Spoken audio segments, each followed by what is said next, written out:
दोस्तों कानपुर के मैदान पर चौथे दिन बांग्लादेश पर टूटा भारतीय टीम का कहर। रोहित के साथ मिले यशस्वी राहुल और विराट ने मचाया ऐसा हाहाकार। 233 के जवाब में ठोक डाले 285 रन। तो फिर जब काउंटर अटैक करने के लिए आई बांग्लादेश की क्रिकेट टीम तो अश्विन ने अपनी जादुई फिरकी से उनके टॉप ऑर्डर को ढेर कर चौथे दिन की टीम इंडिया की ऐतिहासिक जीत की दास्तान लिख डाली। तो आखिर कैसे महज एक दिन में टीम इंडिया के सामने घुटने टेक गई बांग्लादेश? आखिर कैसे विस्फोटक बैटिंग के बाद कातिलाना गेंदबाजी से जीत के करीब पहुंच चुकी है टीम इंडिया? इस रोमांचक दूसरे टेस्ट मैच के चौथे दिन की दिल दहला देने वाली पूरी हाईलाइट तो हम आपको दिखाएंगे, लेकिन उससे पहले यदि आप भी रोहित और अश्विन के फैन हैं तो वीडियो को लाइक दिल से जरूर करें।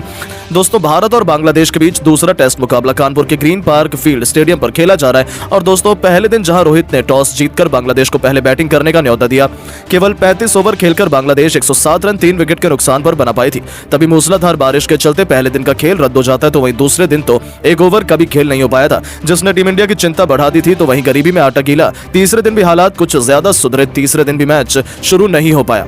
ऐसे में अब केवल आखिरी 2 दिन का खेल बाकी था। चौथे दिन पूरा स्टेडियम खचाखच भरा हुआ था टीम इंडिया का जलवा देखने के लिए, और करोड़ों फैंस की दुआओं का असर भी हुआ। जब सूरज की पहली किरण के साथ चौथे दिन का खेल आखिरकार समय पर शुरू हो गया तो भारतीय गेंदबाज जल्द से जल्द बांग्लादेश को ऑल आउट कर टीम इंडिया की जीत की नई उम्मीद जिंदा करना चाहते थे। वहीं मुशफिकुर रहीम और मोमिनुल हक ये सोचकर आए थे कि अपनी टीम को ज्यादा से ज्यादा बड़े स्कोर तक आगे ले जाए, लेकिन जसप्रीत बुमराह कहां बांग्लादेश को वापसी का मौका देने वाले थे। इस बार 41वां ओवर लेकर आए बुमराह की पहली गेंद पर, जहां मुशफिकुर रहीम ने चौका लगाकर उनके आत्मसम्मान को गहरी ठेस पहुंचाई तो जसप्रीत बुमराह ने ईंट का जवाब पत्थर से देते हुए अगली ही गेंद पर मुशफिकुर के तीनों विकेट उखाड़कर टीम इंडिया को दिन की पहली सफलता दिला दी थी। जहां मुशफिकुर को तो समझ ही नहीं आया कि आखिरकार कैसे बल्ला नीचे आने से पहले बुमराह ने उन्हें क्लीन बोल्ड कर दिया। वो इस मैच में 32 गेंद पर केवल 11 रन बनाकर पवेलियन लौट गए। और अब बांग्लादेश को चौथा झटका लगने के बाद मैदान पर लिटन दास मोर्चा संभालने के लिए आए थे, लेकिन इस विकेट के बाद तो ऐसा लगा कि उन्होंने टेस्ट को T20 समझ लिया है। जहां आकाशदीप के स्वागत में मोमिनुल ने चौका लगा दिया तो लिटन दास तो मानो सिर पर कफन बांध कर आए थे। आते उन्होंने सीधा जसप्रीत बुमराह से पंगा ले लिया। 43वां ओवर लेकर आए बुमराह की पहली गेंद पर लिटन दास ने शानदार चौका लगाया तो तीसरी गेंद को भी उन्होंने कवर के ऊपर से चौके में तब्दील कर अचानक से भारत के विकेट की खुशियों को मातम में बदलना शुरू कर दिया था। यहां तक कि कोई तो भरोसा ही नहीं कर पाया जब बुमराह की 5वीं गेंद पर भी लिटन दास एक और चौका उड़ा दिया। इस ओवर ने लिटन ने हमला करते हुए कुल 12 रन बटोर डाले। 43 ओवर में ही बांग्लादेश को 128 रनों तक पहुंचा दिया, जो भारत के लिए अच्छे संकेत तो बिल्कुल भी नहीं लग रहे थे। टीम इंडिया को जल्द से जल्द विकेट चाहिए था, क्योंकि इन दोनों के बीच एक मजबूत पार्टनरशिप पनपने लगी थी। खासतौर पर मोमिनुल हक ने अपना शानदार अर्धशतक भी इसी के साथ ठोक दिया था। यह खिलाड़ी अकेले भारतीय टीम की नाक में दम किया हुआ था। उन्हें रोकना किसी भी कीमत पर सबसे इंपॉर्टेंट हो गया था। भारतीय फैंस उदास और मायूस थे। भारतीय खिलाड़ियों को समझ नहीं आ रहा था क्या किया जाए, क्योंकि कोई नहीं चाहता था कि यह टेस्ट मैच ड्रॉ हो जाए। सिर्फ बांग्लादेश के अलावा 49 ओवर में ही बांग्लादेश ने 148 रन बना लिए थे। अभी तक उनके केवल 4 बल्लेबाज ढेर हो पाए थे। तभी तो रोहित ने अब अपनी रणनीति में एक बहुत बड़ा बदलाव किया। उन्होंने मोहम्मद सिराज को गेंद थमाई और फिर कुछ ऐसा हुआ जिसने इस मैच की दिशा को पलट कर रख दिया। जी हां दोस्तों, मोहम्मद सिराज की चौथी गेंद पर लिटन दास ने आगे बढ़कर एक जोरदार शॉट लगाया, लेकिन गेंद और बाउंड्री के बीच आ गए रोहित शर्मा, जिन्होंने सुपरमैन की तरह हवा में 5 फुट ऊंची छलांग लगाते हुए केवल एक हाथ से शानदार कैच लपक कर लिटन दास की पारी का अंत किया। और उन्होंने अद्भुत कैच के चलते लिटन दास केवल 13 रन बनाकर पवेलियन लौट गए। 148 रनों पर बांग्लादेश की आधी टीम पवेलियन जा चुकी थी। अब टीम इंडिया ने मैच में पकड़ बनाना शुरू कर दिया था। हालांकि उनके आउट होने के बाद मैदान में उतरे शाकिब अल हसन ने मोमिनुल हक के साथ मिलकर मजबूती से अपनी टीम को आगे बढ़ाया, लेकिन उनकी यह पार्टनरशिप ज्यादा लंबी नहीं चल पाई।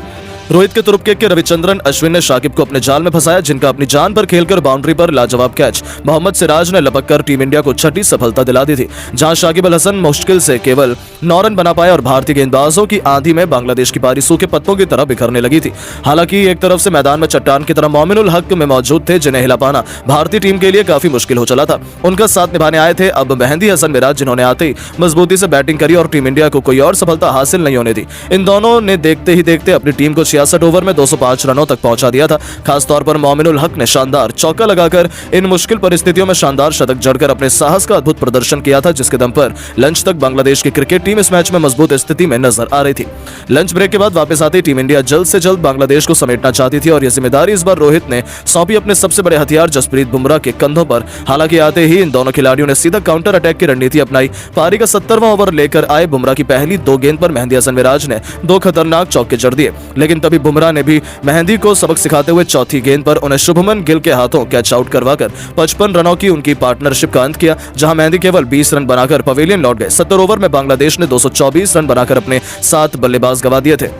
अब तो केवल मानो ऐसा लगा कि कोई जलजला आया जिसके सामने बांग्लादेश सूखे पत्तों की तरह उड़ गया। बुमराह ने अगले ओवर में इस बार तेजुल इस्लाम को क्लीन बोल्ड कर बांग्लादेश को 8वां झटका दिया तो उनसे कंधे से कंधा मिलाते हुए मोहम्मद सिराज ने अगले ओवर में हसन महमूद को एलबीडब्ल्यू कर बांग्लादेश के 9 बल्लेबाजों को समेट दिया था।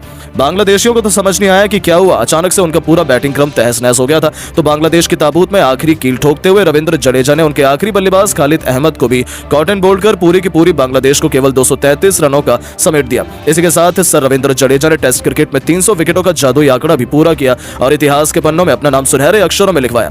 बांग्लादेश की इस बर्बादी में सभी गेंदबाजों ने बराबर योगदान निभाया। सबसे अधिक जसप्रीत बुमराह को 3 सफलताएं हासिल हुई तो सिराज अश्विन और आकाशदीप को 2-2 विकेट मिले। वहीं अंतिम विकेट रविंद्र जडेजा के खाते में गया।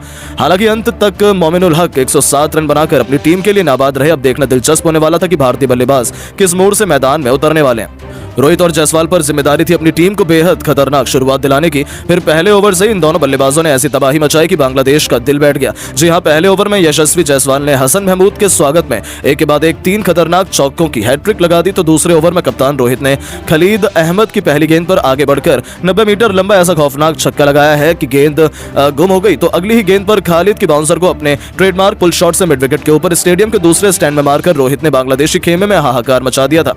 कानपुर का पूरा क्राउड तो ऐसे झूम रहा था मानो कि टीम इंडिया ने वर्ल्ड कप ही जीत लिया। उनके सब्र का फल रोहित शर्मा उन्हें बेहद शानदार अंदाज में दे रहे थे। ऐसा लग रहा था कि आज तो ये दोनों गेंदबाजों का करियर तबाह करने के इरादे से आए हैं। तीसरे ओवर में भी हसन महमूद की धज्जियां उड़ाते हुए रोहित ने एक और आसमानी छक्का जड़ा तो आखिरी 2 गेंद पर जायसवाल ने छक्का और चौका जड़कर 3 ओवर में टीम इंडिया को 51 रनों तक पहुंचा दिया था। ये तो टेस्ट में T20 नहीं बल्कि T10 खेल रहे थे। बांग्लादेश को भी समझ नहीं आ रहा था कि आखिर ये कैसी बर्बादी उन्हें देखने को मिल रही है। ये दोनों पता नहीं किस बात का बदला बांग्लादेश से ले रहे थे। लेकिन दोस्तों, हर अच्छी चीज का अंत आता है। चौथे ओवर में मेहंदी हसन मिराज का स्वागत जहां रोहित ने चौके से किया तो इसी ओवर की अंतिम गेंद पर रोहित शर्मा एक खतरनाक गेंद को आगे क्लीन बोल्ड हो गए। रोहित को यह गेंद समझ ही नहीं आई और 11 गेंद में एक चौके और 3 तूफानी छक्कों की बदौलत 23 रन बनाकर रोहित को पवेलियन लौटना पड़ा।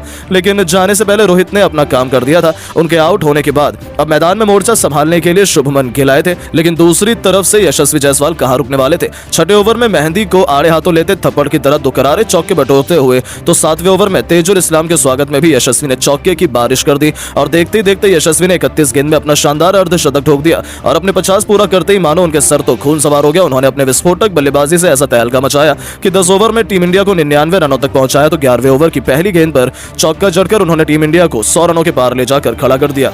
वहीं इन दोनों धुरंधरों ने भी केवल 41 गेंद पर 50 रनों से अधिक की साझेदारी को अंजाम दिया था। वो बहुत तेजी से अपने शतक की तरफ बढ़ रहे थे। लेकिन दोस्तों, तभी 15वां ओवर लेकर आए हसन महमूद ने यशस्वी जायसवाल को क्लीन बोल्ड कर टीम इंडिया को सबसे बड़ा झटका दिया। लेकिन जाने से पहले यशस्वी ने केवल 51 गेंद पर 12 चौके और 2 तूफानी छक्कों से सजी 72 रनों की दमदार पारी खेली थी। उनके आउट होने के बाद बांग्लादेश की धज्जियां उड़ाने के लिए खुद ऋषभ पंत को भेजा गया था, जिन्होंने टी ब्रेक तक बांग्लादेश की और कोई सफलता हासिल नहीं होने दी। टी ब्रेक के बाद ये दोनों टीम इंडिया को बहुत बड़ी शुरुआत दिलाने के लिए आए थे। लेकिन शुभमन गिल जल्दबाजी कर बैठे शाकिब अल हसन ने उन्हें हसन महमूद के हाथों कैच करवाकर पवेलियन का रास्ता दिखा दिया, जहां गिल केवल 39 रन बनाकर पवेलियन लौट गए। उनके आउट होने के बाद मैदान में मोर्चा संभालने के लिए किंग कोहली आए। उन्होंने पंत के साथ मिलकर टीम इंडिया को 150 रनों के पार पहुंचाया। लेकिन इसी दरमियान दमदार बैटिंग कर रहे ऋषभ पंत भी शाकिब की फिरकी के आगे घुटने टेक बैठे। वो भी केवल 9 रन बना पाए। 159 रन पर भारत के 4 बल्लेबाज ढेर हो चुके थे। ऐसा लगने लगा कि बांग्लादेश कहीं टीम इंडिया को 200 रनों से पहले ऑल आउट न कर दे। लेकिन ये केवल उनकी गलतफहमी थी। मैदान में उतरकर लाजवाब राहुल ने विराट कोहली के साथ मिलकर फिर अपने बल्ले से ऐसा तहलका मचाया कि 25 ओवर में टीम इंडिया को 200 रनों के पार ले जाकर खड़ा कर दिया। विराट से लेकर राहुल दोनों चौके और छक्कों से सीधा बात कर रहे थे। देखते देखते राहुल ने केवल 33 गेंद पर T20 के अंदाज में अपना शानदार अर्धशतक भी ठोक दिया था। टीम इंडिया 29 ओवर में 246 रन बना चुकी थी। लेकिन तभी विराट कोहली शाकिब की फिरकी में फंस जाते हैं और 47 रन बनाकर उनके रूप में टीम इंडिया को 5वां झटका लगता है। तो उनके आउट होने के बाद जडेजा भी केवल 8 तो अश्विन 1 रन बना पाए। राहुल ने केवल 43 गेंद पर 68 रनों की शानदार पारी खेली, जिसके दम पर टीम इंडिया ने 34.4 ओवर में 285 रन बनाकर पारी को डिक्लेयर किया और बांग्लादेश पर 52 रनों की लीड हासिल की। तो फिर जब बांग्लादेश की क्रिकेट टीम बैटिंग करने आई तो अश्विन का कहर उन पर टूट पड़ा, जहां केवल 26 के स्कोर पर ही अश्विन ने जाकिर हसन और हसन महमूद को चलता कर बांग्लादेश की बर्बादी की कहानी लिख दी थी। और यहीं पर चौथे दिन का खेल खत्म होने के बाद अब यह कहना गलत नहीं होगा कि 5वें दिन बड़ी आसानी से टीम इंडिया बांग्लादेश को किसी चींटी की तरह मसलकर यह दूसरा टेस्ट मैच भी जीतने वाली है।